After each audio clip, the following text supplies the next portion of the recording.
Budway. I'm Emma's mom, and Emma is a resident here at Gilliam Place. She is autistic and non-speaking, but she spells to communicate. Emma. Emma, what's your last name? Bowie. Emma Budway. And how old are you? 23. We probably never would have dreamed that she was going to be able to live independently, to have her own apartment. And when this opportunity came up, we kind of jumped in the deep end of the ocean, and it's been a great success. My name is Susan Etherton. I have been a member at Arlington Presbyterian Church since 1983.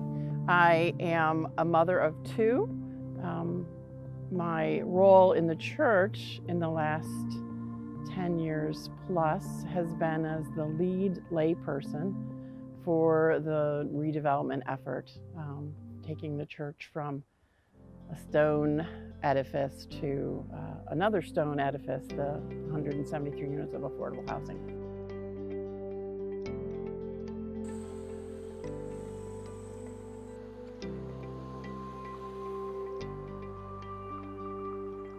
So my name is Ashley Goff, and I'm the pastor at Arlington Presbyterian Church.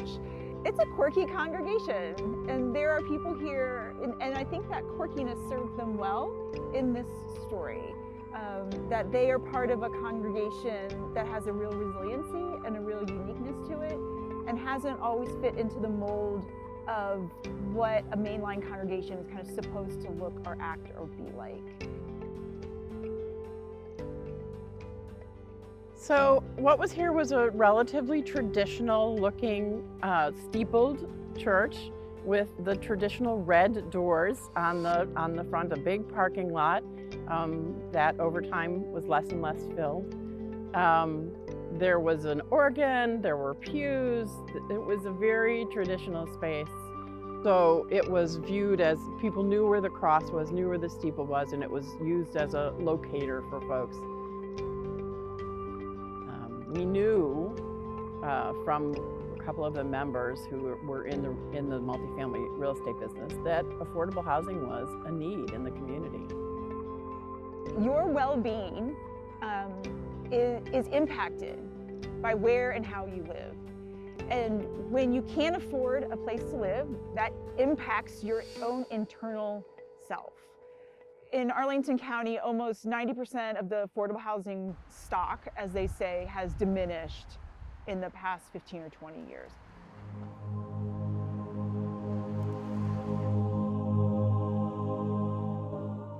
So this is what we call our worship space. So in June of 2016, we held our final worship service in this space. After that, we moved into a temporary worship space about 6 blocks from here, and watched as the demolition began to take place. 2 years after the groundbreaking, so in November of 2019, the construction was completed, including the build out of this space.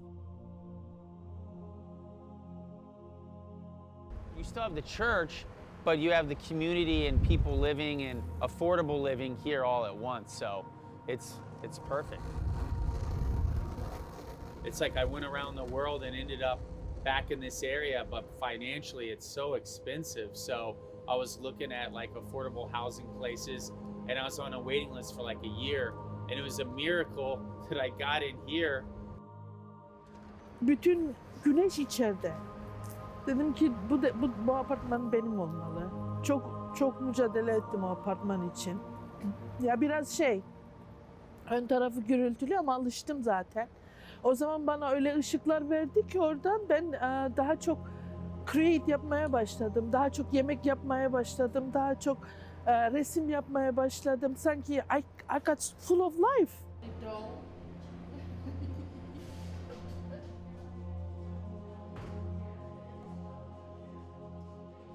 In Gilliam Place, to be a neighbor, to be a resident here, you need to be making 60% of the average median income in Arlington County. So the police officers, the firefighters, physician's assistants, teachers, people who make up the well-being of the county live in Gilliam Place.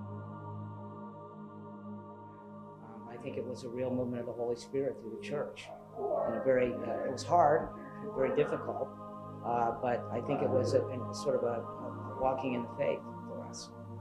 We had some strong members who were against it, and they left the church.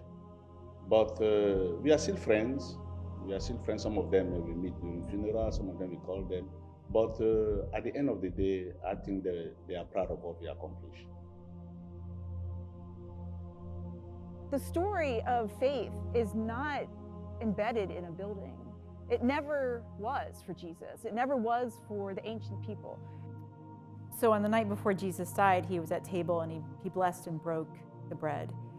And APC blessed their building, and then they broke their building, and they built something for the sake of their neighbors and for the sake of God.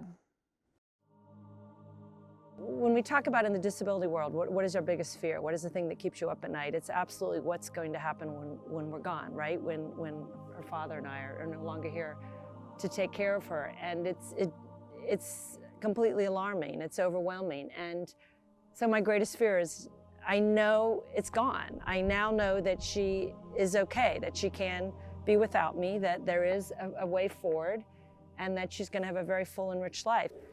And how's it been living here?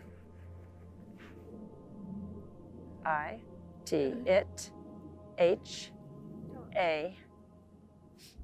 It has. B-E-E-N. Touch it. A-D-R-E. I know your hands are cold.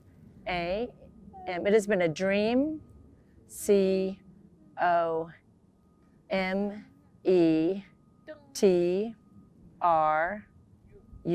last letter, E. It has been a dream come true.